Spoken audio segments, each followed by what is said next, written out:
প্রথমে যে খবরে নজর রাখবো, রাজস্থানের ঝালাওয়াড় জেলার পিপলরি গভর্নমেন্ট স্কুলে ক্লাস চলাকালীন হঠাৎই ভেঙে পড়ল ছাদ।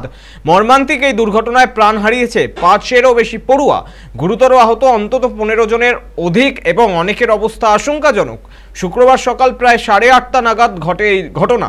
দুর্ঘটনার সময় স্কুলে উপস্থিত ছিলেন প্রায় 40 জন পড়ুয়া ও একাধিক শিক্ষক। বিকট শব্দ পেয়ে ছুটে আসেন স্থানীয় বাসিন্দারা। তারাই প্রথমে উদ্ধার কাজ শুরু করেন। পরে ঘটনাস্থলে পৌঁছায় পুলিশ, দমকল ও বিপর্যয় মোকাবিলা বাহিনী। ধ্বংসস্তূপে আরও পড়ুয়া আটকে থাকতে বলে আশঙ্কা। চলছে জোর কদমে উদ্ধার কাজ।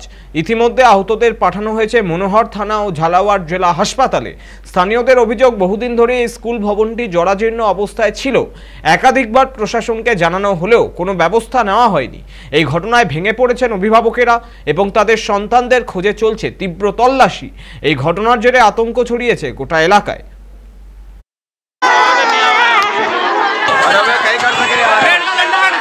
ये अधिकारी का काम है,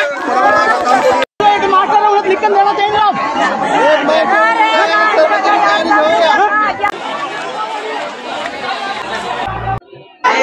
अधिकारी का लिख देना